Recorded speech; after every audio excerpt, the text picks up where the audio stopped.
자, 이제 가격 이론하고요. 가치 형성 요인, 발생 요인, 가격 원칙. 자, 이런 내용들이 있습니다. 이 중에 이제 가장 헷갈릴 수 있는 게 이제 가격 원칙입니다. 이 가격 이론에서 제일 앞에 이제 가치와 가격을 구별하는 게 있고요. 다음에 이제 가치 발생 요인, 가치 형성 요인 이런 게 있고요. 또 가격 원칙이 있죠. 여기 이제 비교적 좀 더 자주 언급이 되고요. 여기에다 이제 플러스 알파로 부동산 가격 특징 하는 게 있어요. 부동산 가격 특징 또는 뭐 좀 잡다합니다. 이 뭐 시장 가치, 뭐 시장 가치, 외의 가치 이런 이제 개념 정도 뜻을 파악하면 되는 거고요. 또 뭐 가격의 이중성 뭐 이런 것도 있고요. 이런 것들은 이제 좀 잡다한 것들이에요. 그래서 이런 것들은 뭐 이제 가볍게 좀 보시면 되고요. 일단 요거는 좀 더 자주 언급이 되는 거예요. 가치와 가격을 구별하는 거예요. 가치라고 하는 게 본질이고요. 가격이라고 하는 것은 그것을 화폐로 표시한 거예요. 가치가 있으면 그게 가격으로 어느 정도는 표시가 되겠죠. 근데 이게 반드시 일치한다는 보장은 없어요, 사실은. 가치에 비해서 가격이 좀 더 높게 형성될 수도 있고요. 가격이 좀 낮게 형성될 수도 있죠. 근데 그게 대체로는 신속하게 조정이 돼요. 수요 공급 작용에 의해서. 근데 그게 부동산 같은 경우에는 효용의 지속 기간이 길다 보니까 그 가치라는 걸 판단하려면은 이게 일회성이 아니잖아요. 오랫동안 사용하는 것이기 때문에 그 가치를 판단을 하려면은 장기적으로 예측을 해야 된단 말이에요. 근데 그게 쉽지 않다는 거죠. 장기적으로 예측한다는 게 효용의 지속 기간이 길다 보니까. 그래서 이 가치와 가격이 오차가 좀 심하게 나타난다는 거죠. 다른 재화에 비해서. 다른 재화는 수급 작용에 의해서 좀 비교적 빨리 찾아가는 편이에요. 근데 부동산은 그렇지 않다. 그래서 오차가 날 수 있기 때문에 이제 이렇게 가치와 가격을 구별하는 편이에요. 자, 아무튼 가치라고 하는 것은 장래 기대되는 편익의 현재값 이렇게 장래 기대 편익의 무슨 값? 현재값 이렇게 이제 부동산의 경우는 많이 얘기를 해요. 그 이유가 뭐라고요? 이거는 효용의 지속 기간이 길기 때문에. 다른 재화는 굳이 이렇게 얘기할 거 없죠. 사과를 한 개 놓고 이거 가치가 얼마나 되느냐, 장래 기대되는 편익의 현재값 이렇게 할 수 없잖아요. 한 개 먹어버리면 끝인데 무슨 장래 기대 편익이 있어. 뭔지 아시겠어요? 이거는 부동산은 어떻기 때문에 부동산은 내구재이기 때문에 내구재니까 이렇게 한다. 내구재니까. 아시겠죠? 자, 근데 가격은 뭐예요? 가격은 실제로 지불된 값 해서 과거값 그래. 과거값. 실제로 지불된 값. 가격. 실제로 지불된 값. 근데 이제 표현상 사실은 조금은 미흡해요. 과거값 하기에는. 왜냐면은 지금 얼마 달라고 이렇게 이제 매장에 이렇게 써붙여 놓은 그 값도 가격이잖아요. 실제로 지불된 값이라기보다는 지불해 주기를 예상해서 발해해서 그렇게 써놓는 값도 가격은 가격이죠.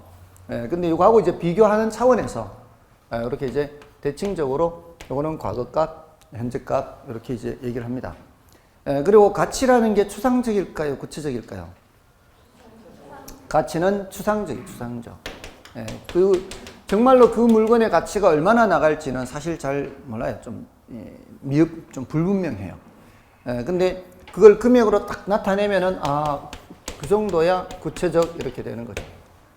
이 가치를 보면은요, 사실 우리 지금 알 수 있거든요. 우리도 지금 여러분들 지금 다들 하고 계시는 마스크를 보세요. 이 물건의 가치가 지금은 석 달 전보다는 가치가 많이 올랐죠. 석 달 전보다는 가치가 많이 올랐어요. 그때의 가치는 지금보다는 훨씬 낮았거든요. 그렇지 않나요? 저는 늘 이제 겨울마다 이렇게 목을 이제 보호를 해야 되니까 미세먼지나 이런 것 때문에 늘 미리 사두는 편이거든요. 집에 94 KF94를 사두는 편인데 제가 60개들이 60개들이 한 상자를 4만 원에 사거든요. 평년엔. 보통은 60개들을 4만 원에 사면은 700원이 안 되잖아요. 6, 7이 42. 700원 해야 4만 2천 원이잖아요. 그때는 그렇게 해도 얼마든지 주문할 수 있었어요. 그 가격에 얼마든지. 그러니까 그렇게 쟁여놓고 사용하지는 않았거든요. 그러니까 작년 12월 달에 샀는 게, 이제 또 우리 집 뭐 와이프나 애는 사용하지 않으니까 평소에는. 저만 사용하니까. 그러니까, 한 40몇 개가 있었어요. 40몇 개가 있으니까 굳이 뭐 한 상자가 또 살 이유가 없죠. 늘 살 수 있으니까. 근데 설 연휴 딱 마지막 날 중국에서 저 난리 되는 거 보고 바로 주문을 했죠. 아무래도 내일 되면 위험할 것 같아서. 주문을 했는데 안 오는 거죠. 벌써. 미리 주문했는데도 이게 배송 과정에서 벌써 중단된 것 같아요. 안 와요. 그래서 결국은 취소했어요. 아무튼 그러고서는 이제 막 한때 막 4,000원, 하나 3,000원, 지금도 3,000원 한다며요. 인터넷상으로는. 인터넷상으로는 지금도 3,000원이에요. 이거 4,000원, 5,000원 막 이렇게까지 올라가는 거죠. 그래서 저는 안 사고 계속 버티고 있었죠. 그 700원도 안 되는 값에 샀던 사람은 4,000원 하면 이게 상상이 안 가는 거죠. 너무 비싸니까. 그리고 저는 원래부터 좀 이렇게 일회용이지만 한 번만 쓰고 버리지는 않았어요. 너무 아깝잖아요. 한 번만 쓰기에는. 그래서 조심조심 써요. 조심조심. 벗을 때도 이렇게 벗어놓고 이렇게 하고. 그리고 이제 이게 터졌을 때는 어떤 생각이 드는가 하면 선택을 해야 되잖아요.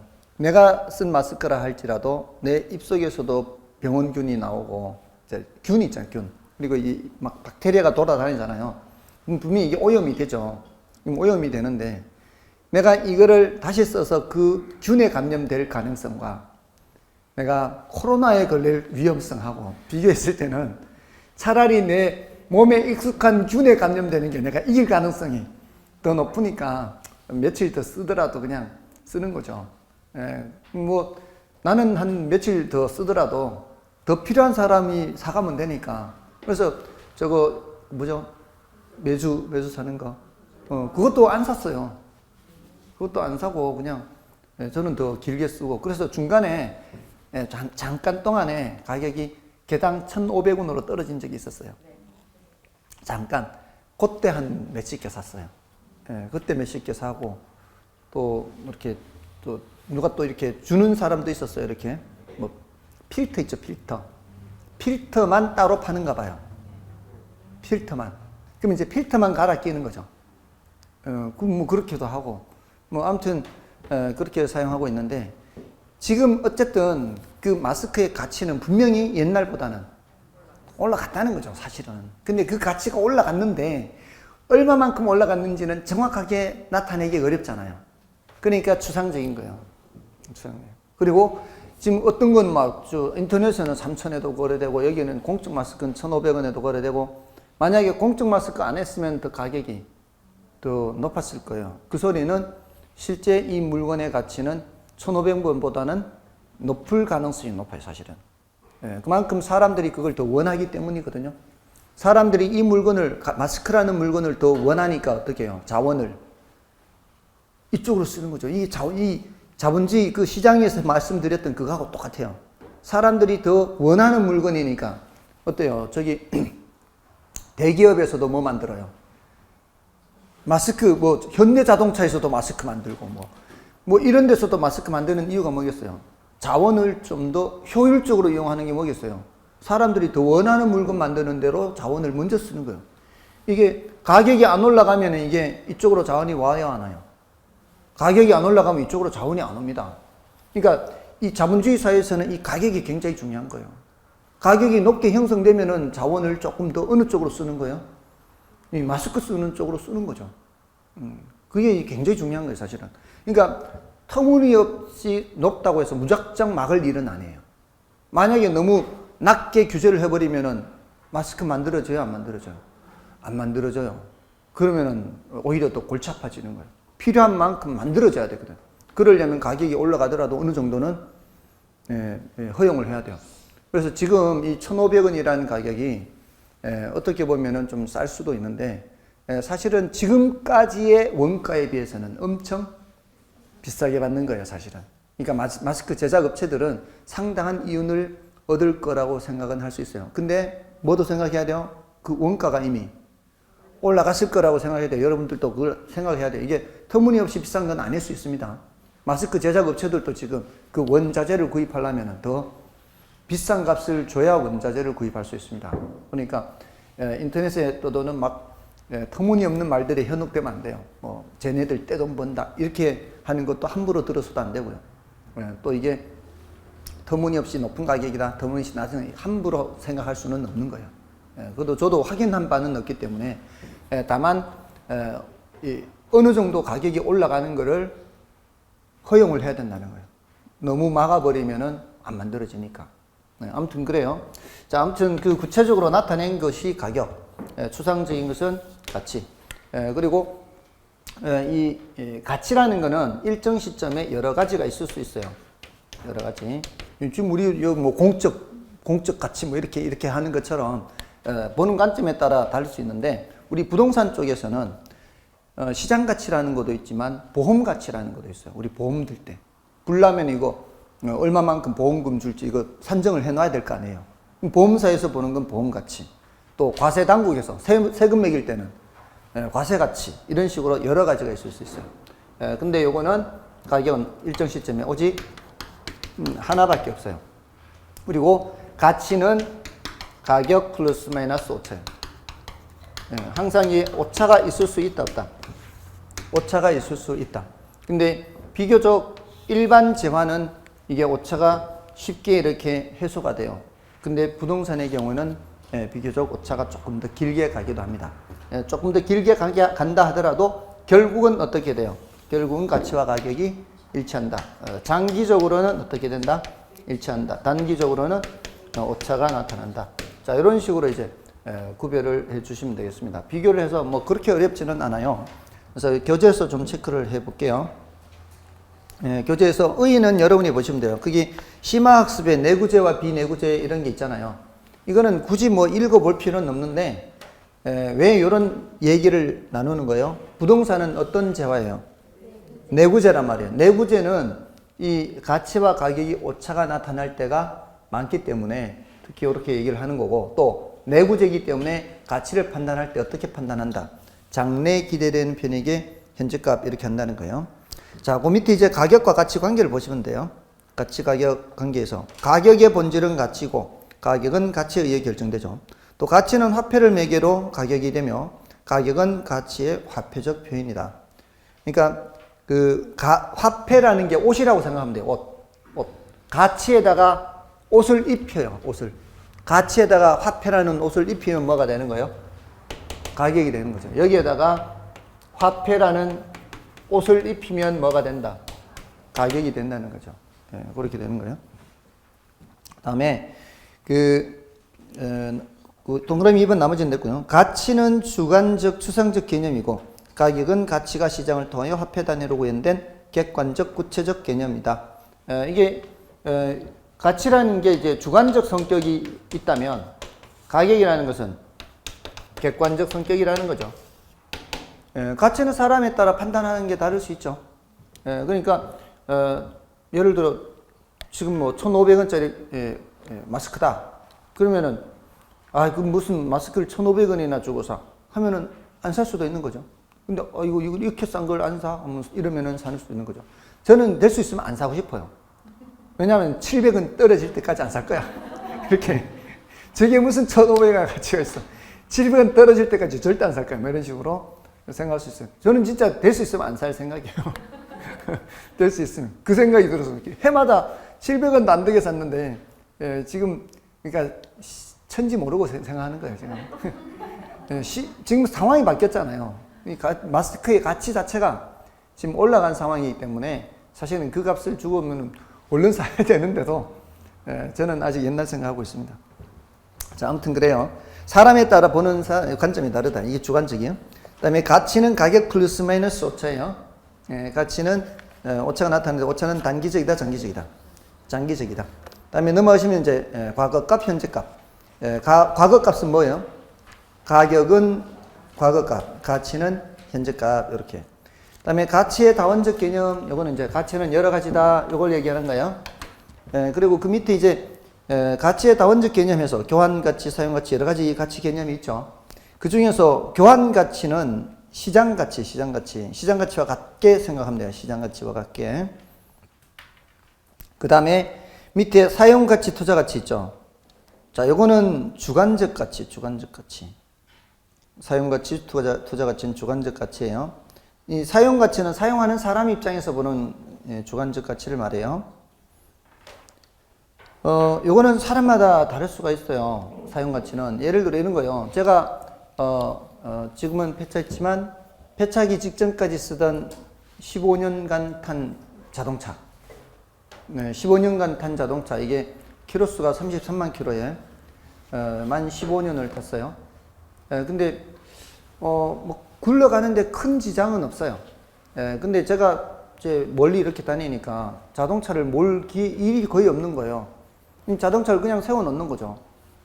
그리고 보험료는 나가고 또 세금도 나가고 이러니까 좀 아까워요. 보험료하고 세금 다 합쳐버리면 한 달에 한 6, 7만 원은 그냥 없어지는 거예요. 차는 가만히 세워놓고. 그러니까 좀 폐차를 한 거죠. 이제 차도 낡은 차고 하니까. 근데 폐차를 하기 전에 살 사람 있는지 좀 알아볼 걸 그랬어요. 왜냐하면 굴러가는 데는 지장이 없어요. 굴러가는 데는 지장이 없고 저는 사용하는 데 지장이 없어요. 다른 사람은 조금 지장이 있을 수는 있어요. 왜냐하면 저는 이 차의 그 내용을 아니까. 이 차는 약간 브레이크를 세게 밟으면 자동차가 그 드라이브 모드에서 자동으로 중립 모드로 바뀌어요. 아니 뒤는 그대로 있는데 약간 이렇게 신호 대기할 때 이렇게 조금 살짝 밟으면 조금 세게 밟으면 중립으로 빠져요. 그러면은 이게 내가 엑셀을 왱왱 밟아줘야 이게 빙 하다 탁 끌려서 이렇게 가요, 이게. 그러니까 이게 불편하니까, 신호가 이렇게 바뀔 때 되면은 아주 서서히 밟아요, 이렇게. 아주 서서히 밟으니까 뒷차가 속 터지겠죠. 그리고 살살 출발해요. 그러니까 운전 습관은 굉장히 좋아졌어요, 제가. 그리고 이게 또 한 가지는 이제 고속도로를 달릴 때 속도계가 고장이 나가지고 이게 내가 몇 킬로로 달리는지를 알 수가 없어요. 그래서 내비게이션을 항상 같이 해야 돼요. 저는 이게 처음에는 몰랐어요. 이게 속도가 60km밖에 안 나가네. 막 이렇게 그 가속 카메라에 걸리기 딱 좋아요. 국도로 가다 보면은 80km 속도에 80km로 달리는데도 60밖에 안 찍혀요. 그러면 내가 80km로 올리려면은 실제로는 한 100km 달리는 거죠. 그래서 제가 이제 집에 가는데 집까지 몇백 킬로 된단 말이에요. 몇백 킬로 되는데 메다가 올라간 거 보면 100몇십 킬로밖에 안 올라갔어요. 이게 60km로 1시간을 달리잖아요. 그 메다기로만 올라가는 거예요. 실제로는 80km로 1시간 달렸는데 메다기로는 60km로 1시간 달린 걸로 올라가는 거죠. 그러니까 실제로는 33만보다 훨씬 더 되는 거죠. 몇 년 전부터 그랬으니까. 근데 타는 데는 지장이 없잖아요, 사실은. 맞잖아요. 근데 요거 누구한테 팔라 그러면 이거 얼마 받고 팔 수 있을까요? 아, 욕 먹어요? 그러면 그럼 이제 공부하는 거 이제. 시장 가치 얼마? 시장 가치는 제로. 시장 가치는 제로인데 제가 만약에 이런 성능을 갖는 다른 물건을 요거 없고 다른 물건을 산다면 시장에서 최소한 몇십만 원은 줘야 된다고. 최소한 내가 이런 거 살려면은 최소한 50만 원 이상 줘야 돼. 그죠? 그러면은 저한테는 여기에 얼마의 가치가 있어요? 50만 원의 가치. 저의 무슨 가치? 주관적 가치. 이걸 무슨 가치라요? 사용 가치. 사용하는 사람 입장에서는 그만큼의 가치가 있는 거예요. 근데 시장 가치는 뭐예요? 제로. 근데 보험사에서 또 매긴단 말이에요. 보험 들 때. 제가 마지막으로 보험 들 때 보험사에서 이거 얼마 매겼는지 아세요? 150만 원 매겼어요. 제가 폐차기 전에 보험사한테 물어볼 걸 그랬어요. 네가 살래? 이렇게. 보험사에서는 150 했으니까. 예? 그러니까 운전 연수는 누가 산다 그랬었거든. 50만 원 준다고. 근데 그때 안 판 게 제가 너무 후회되더라고. 예, 아무튼 뭔데 진짜 아시겠죠? 사용가치, 주관적 가치요. 보험가치, 시장가치, 여러 가지 가치가 있다 이 말이에요. 아시겠죠? 근데 그 밑에 투자가치도 주관적 가치예요. 투자자 입장에서 보는 주관적 가치, 투자가치.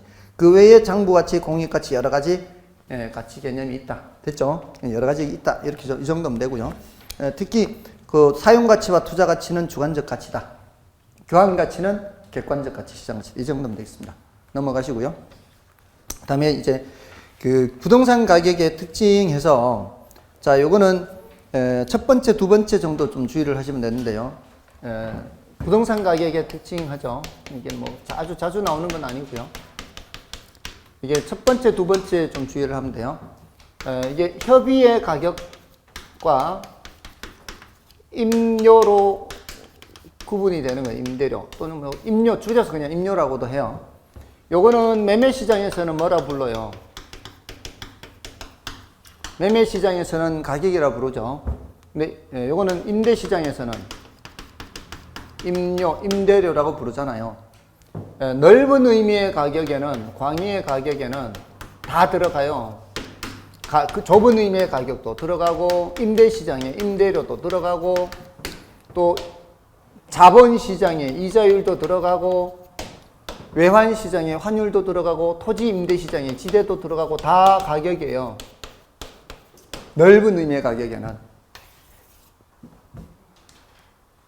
환율, 지대, 또 있어요. 임금. 이런 게 다 각각의 시장에서 가격. 이건 토지 임대 시장에서는 따로 지대 이렇게 하잖아요. 어차피 얘나 같은 거지만 임대료. 이게 다 넓은 의미의 가격인데 우리 뭐 여기까지는 알 필요 없고요. 그냥 이렇게 이것도 가격이구나. 일종의 가격이다. 이렇게 생각하시면 돼요. 그 다음에 소유권 기타 권리 이익의 가격이다. 이렇게 있죠.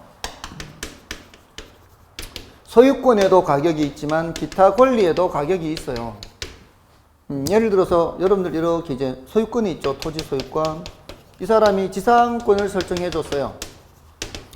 자, 그럼 하나의 토지에 권리가 몇 개가 있어요?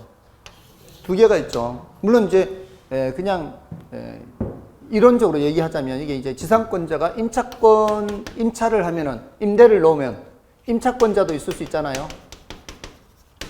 그렇잖아요. 소유권, 지상권, 임차권 이렇게 하나의 물건에 여러 개의 권리 있을 수 있죠. 이 물건이 수용이 되잖아요. 수용이 되면 다 보상금 줘야 되거든. 모든 권리가 싹 없어지니까. 모든 권리가 싹 없어지니까 다 보상금 줘야 돼요. 그럴 때 각각에 대해서 평가를 해야 되겠죠. 각각에 대해서 평가해야 돼요. 근데 물론 나지라는 토지의 소유권자한테 보상금을 주는 것과 이런 토지에 보상금을 주는 총액은 이쪽이나 이쪽이나 어때야 돼요? 이쪽이나 이쪽이나 같아야죠. 근데 이제 아시겠어요? 수용하는 입장에서는 수용 보상금 줄 때 이거나 다른 조건은 똑같다면 여기에 보상금이나 여기 보상금이나 총액이 똑같아야 되잖아요. 그 소리 뭔 소리가 하면 소유권자가 지상권자한테 받는 대가가 있을 거 아니에요. 받는 대가만큼을 빼고 보상금을 줘야지 얘한테는.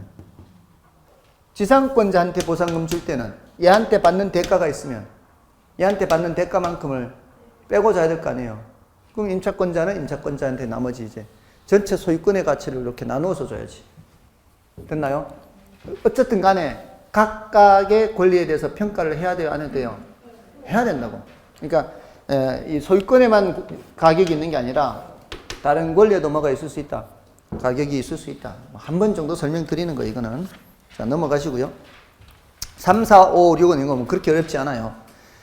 장기적 배려하여 형성된다. 개별 가격, 시장, 수요자 경쟁 가격, 부동산 가격의 하방 경직성. 자, 5번, 6번은, 특히 5번은 수요자 경쟁 가격, 이게 뭘 뜻하는가 하면, 우리 앞에서도 이제 공부를 했어요. 여러분, 수급 조절 곤란 들어보신 적 있죠? 어떤 게 더 어려워요? 공급 조절이 더 어렵다 그랬죠. 그러니까 수요자들은 시장에 들락날락거리기가 좀 더 비교적 쉬운데 공급자들은 들락날락거리기 어렵잖아요. 예, 물건을 만들어서 내놔야 되니까. 그러면은 주로 누가 경쟁해서 가격이 결정된다는 거예요. 수요자들이 들락날락거리면서 가격이 결정된다는 거예요. 저쪽은 잘 왔다 갔다 하지는 못하니까. 예, 공급 조절이 잘 안 되니까. 예, 수요자들이 많아지면 가격이 올라가고 수요자들이 빠져나가면 가격이 내려가고 수요자 경쟁 가격의 성격이 강하다. 그다음에 이제 부동산 가격의 하방 경직성이 이렇게 있는데 대체로 부동산뿐만이 아니에요. 자본주의 사회에서는 지금 우리 현재 이 경제 지난 수백 년의 역사 동안 물가가 내려간 적은 별로 없죠. 대체로 올라가잖아요. 대체로 거의 대부분의 물가라는 거는 밑으로는 잘 안 떨어져요. 대체로는. 근데 특히 부동산은 더 그렇다 이 말이죠. 부동산은 다른 재화에 비해서도 잘 밑으로 안 떨어지는 편이다. 물가 상승을 생각해 보시라 이 말이에요. 근데 이제 일본 같은 나라 자체가 이게 디플레가 좀 발생하는 거의 물가가 0%대 또는 마이너스 0. 몇 프로 이렇게 되는 경제 자체가 그러니까 아주 예외적인 경우라 볼 수 있고요. 대부분의 국가는 어때요? 물가가 올라져요. 특히 이제 부동산은 잘 안 떨어지는 편이다. 이렇게 생각하시면 돼요. 다음에 부동산 가격의 이중성, 이건 뭐 별로 중요도가 높지 않고 이렇게만 표시해 놓으세요. 수요 공급에 의해서 뭐가 결정이 돼요, 가격이? 이렇게 되고, 가격은 다시 수요 공급에 영향을 미치고, 이거예요. 이거 써놓으면 돼요. 수요 공급에 의해서 가격 결정되고, 가격은 또 어디에 영향 미치고, 수요 공급에 영향 미치고, 이걸 이중성이라고 그래요. 별건 아니고요. 그 다음에 시장 가치 개념은 체크해 두세요. 이건 좀 뜻을 알아두시고요. 시장 가치란 감정평가의 대상이 되는 토지 등이 통상적인 시장에서 충분한 기간 동안 거래를 위하여 공개된 후 그 대상 물건의 내용에 정통한 당사자 사이에 신중하고 자발적인 거래가 있을 경우 성립될 가능성이 가장 높다고 인정되는 대상 물건의 가액. 문장이 길죠. 길어도 네 가지로 나눠서 생각하면 돼요. 일단 통상적인 시장에서 통에 동그라미 치고요. 충분한 기간 동안 거래를 위하여 공개된 후에 충. 그 대상 물건의 내용에 정통한 당사자 사이에 할 때 정. 신중하고 자발적인 거래가 있을 경우에 할 때 신. 그래서 통충정신 이렇게 기억하시라고요. 그러니까 시장 가치가 뭐예요? 그러면 통충정신 이렇게. 통충정신. 이건 뭐예요? 통상적인 시장이죠. 일반적인 시장을 말하는 거예요. 그러니까 수요 공급에 어떤 장벽이 없는, 들락날락거리는데 장애가 없는, 왔다 갔다 할 수 있는 일반적인 시장이에요. 충분한 기간 동안이요. 충분한 기간. 이 충분한 기간을 장기간으로 오해하면 안 돼요. 충분한 기간, 적당한 기간이에요. 적당한 기간. 길어도 안 되고 짧아도 안 되는 적당한 기간. 충분한 기간 동안 공개가 돼야 돼요. 사람들이 알아볼 수 있게. 그 다음에 정통한 당사자죠. 그 물건에 대해서 잘 모르는 사람들끼리 거래하면 돼요, 안 돼요? 안 돼요. 잘 아는 사람들끼리. 또 어떻게 해야 돼요? 신중하고 자발적인 의사와 표시가 일치해야 되고요. 하자 있는 의사 표시면 안 되죠. 신중하면은 의사와 표시가 불일치하지 않겠죠. 그리고 사기 강박이 있으면 안 되겠죠. 자발적이라 해야 되겠죠. 그럴 경우에 성립될 가능성이 가장 높다고 인정되는 가액이 바로 시장가치, 통충정신. 이게 원칙이고요, 원칙. 예외적으로 시장가치 외의 가치. 시장가치 외의 가치. 이때는 첫째, 법령에 정함이 있어요. 법령에 따로 정함, 법령에 따로 정한 경우.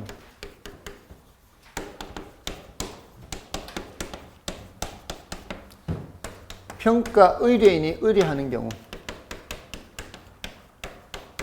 이때는 시장가치 외의 가치로 할 수 있어요. 여러분들 맨 마지막, 다음 주 마지막에 하는 부동산 가격 공시제도 있죠. 부동산 가격 공시제도에서는 시장가치로 평가하는 게 아니고요. 적정 가격으로 평가해요. 적정 가격. 시장가치가 아니에요. 적정 가격으로 해요.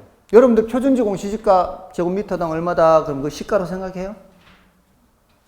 시가로 생각 안 하잖아요. 시가보다 어때요?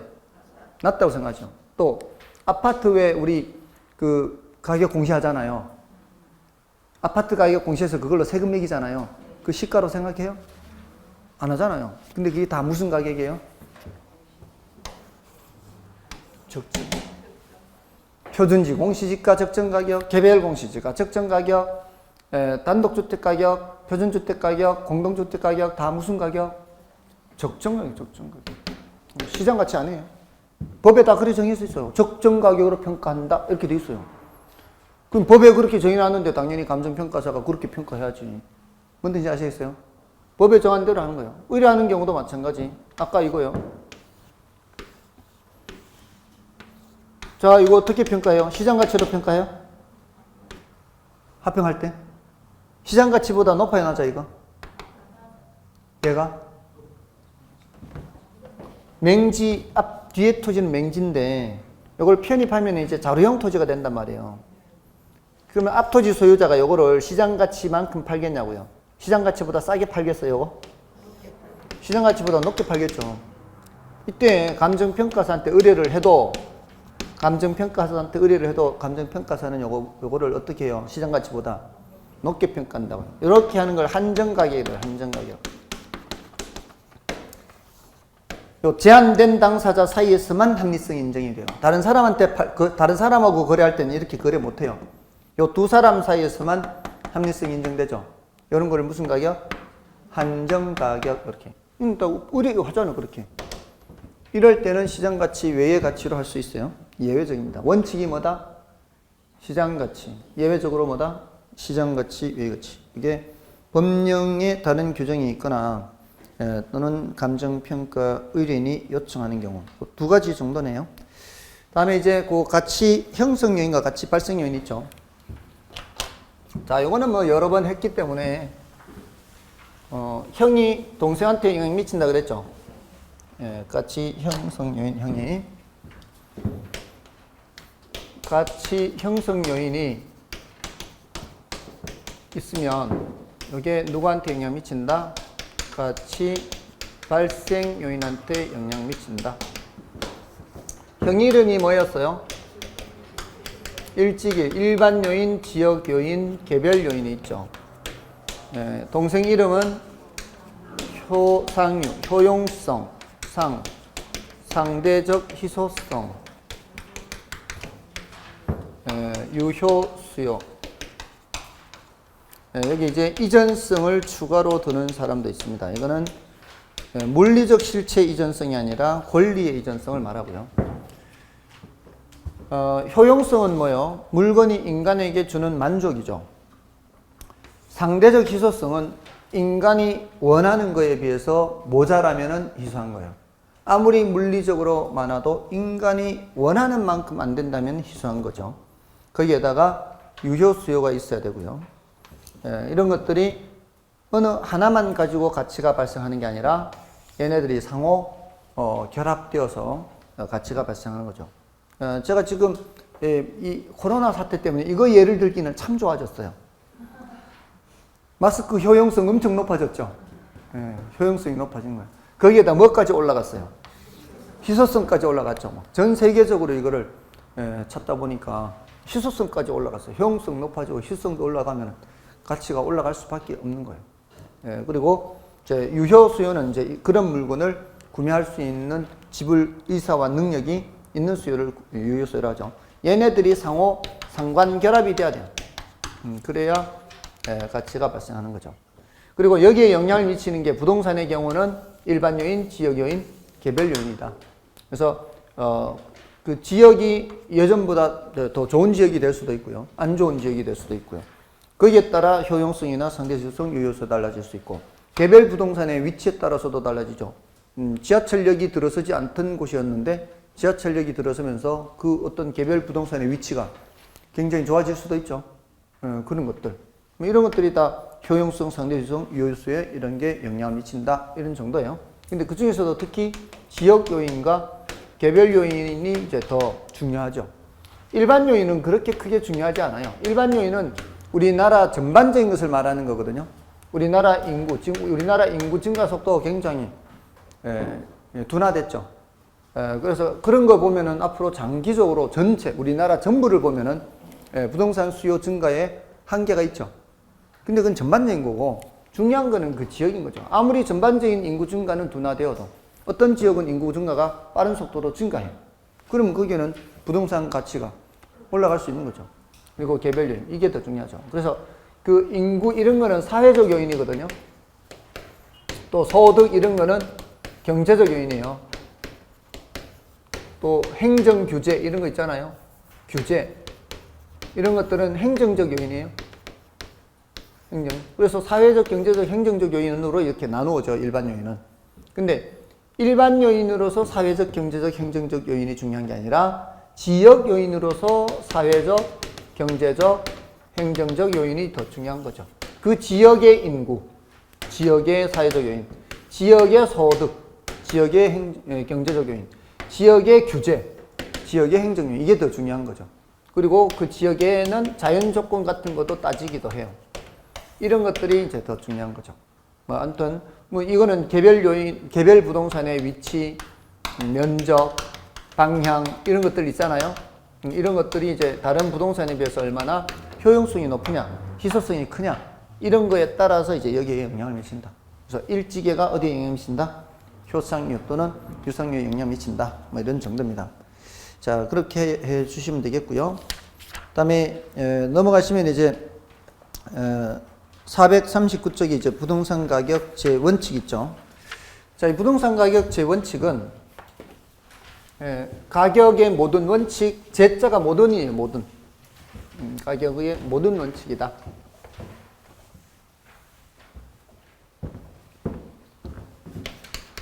가격 재원칙. 가격이 이제 모든 원칙인데요. 이게 어떤 뜻인가 하면은, 요거는 감정평가사가 지켜야 되는 지침이에요. 요 지침 따라 평가하면은, 평가를 적절히 할 수 있을 것이다. 이렇게. 다시 한번 옛날 말씀을 드리면, 이 감정평가라는 게 골동품 감정평가하는 거하고 비슷해요, 사실은. 그래서 진품, 명품 할 때 그 감정위원들이 그 패널들한테 힌트를 주죠.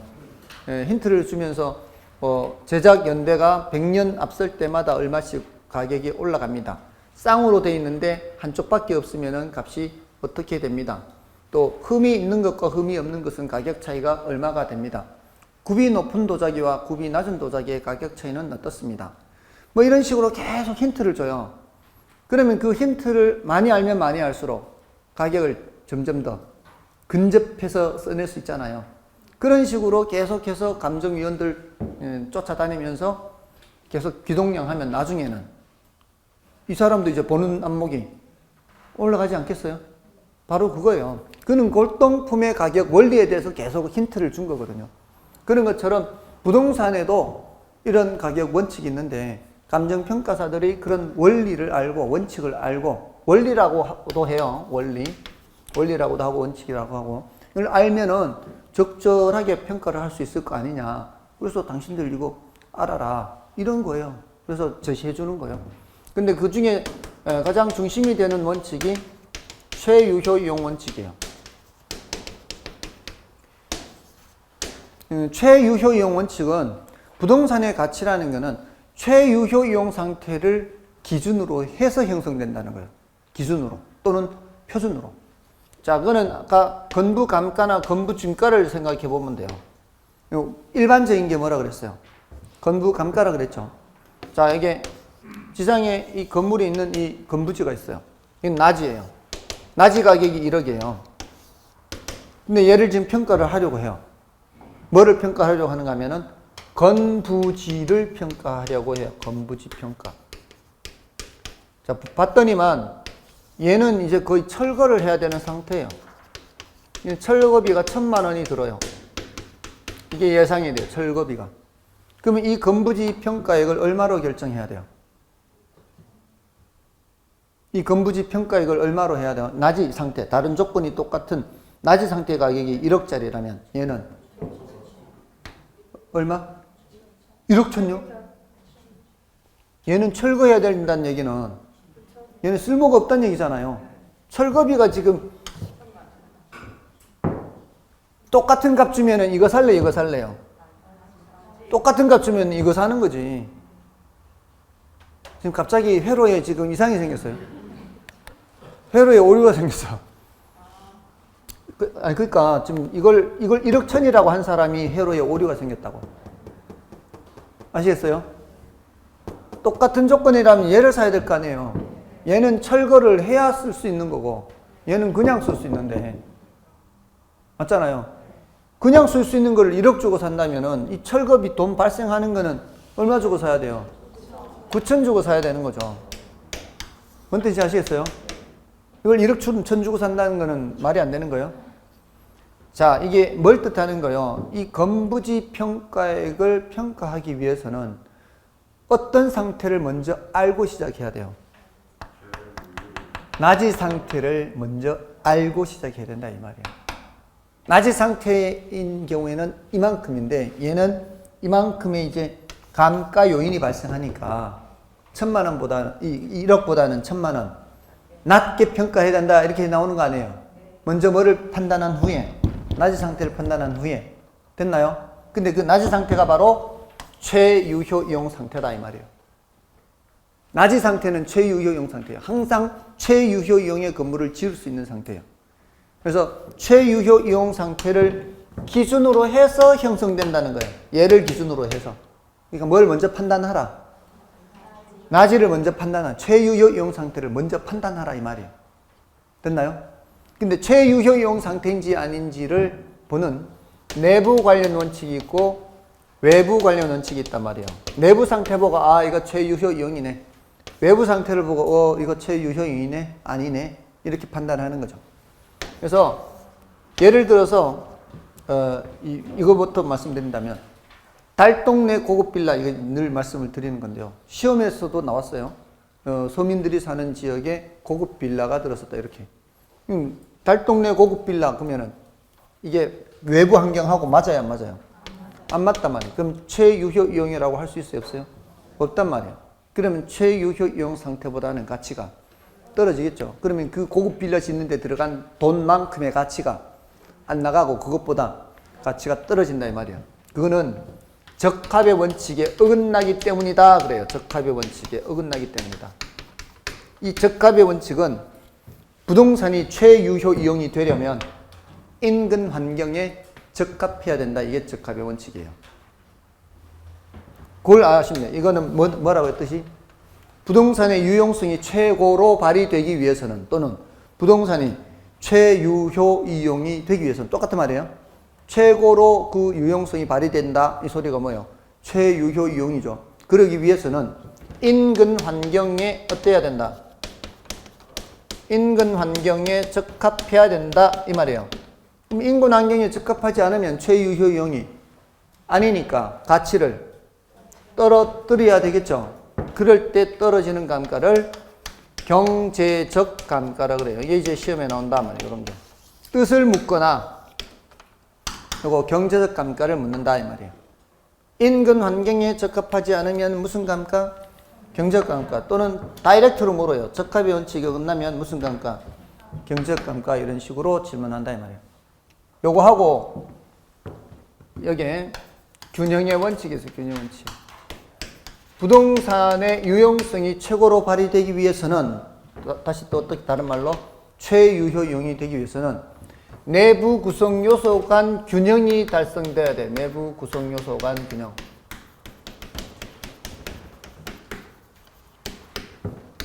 또는 생산 요소 간, 생산 요소. 투입되는 생산 요소 간.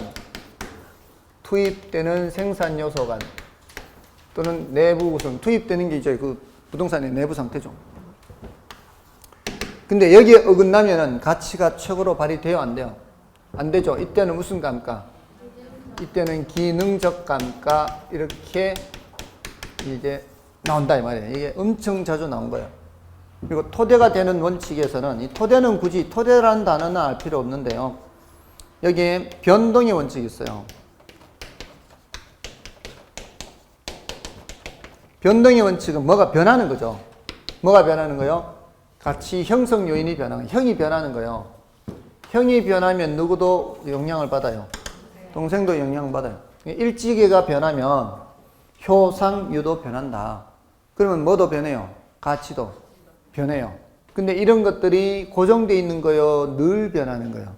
늘 변하기 때문에 어제 가격, 오늘 가격 다를 수 있다, 없다? 다를 수 있다. 그러면 우리가 감정평가액을 결정하는 그 시점이 언제인지를 밝혀줘야 될 거 아니에요. 그러니까 앞에 우리 공부했던 오늘 앞에 했잖아요. 기준 시점이 언제인지를 밝혀줘야 돼요. 그러니까 이거는 기준 시점을 명확히 해야 되는 이론적 근거가 되는 거예요. 그러니까 기준 시점이 언제가 되는 거예요? 가격 조사 완료 그렇게 딱 정해줘야 된다고. 자꾸 바뀌니까. 또는 뒤에 가면은 이제 시점 수정을 해야 돼. 시점 수정. 이게 그 거래 사례 비교법에서 사례가 거래된 시점하고 내가 평가하는 기준 시점이 있다면 이게 서로 다르면은 그 시점 수정을 해줘야 될 거 아니에요. 그동안의 가치가 변했을 거니까. 이게 가치 형성 요인이 변하니까 시점 수정을 해야 되는 이론적 근거예요. 자, 이게 세 가지가 시험에 제일 많이 나왔어요. 그러니까 이거는 목에 칼이 들어와도 대답을 할 수 있도록. 아시겠죠? 세 가지가 제일 많이 나왔어요. 근데 이제 여기에 1차적으로 2개를 더하면은 5개만 해도 한 70% 가까이가 커버가 돼요. 3개를 더하면은 거의 90%까지 커버가 돼요. 8개. 8개 하면 거의 90%. 근데 열 몇 개잖아요, 지금 이게. 열 몇 개를 다 하기는 어려우면 순차적으로 제일 많이 나온 거 먼저, 그 다음에 2개, 그 다음에 3개, 플러스 하면 돼요. 좀 쉬고 하겠습니다, 그거는.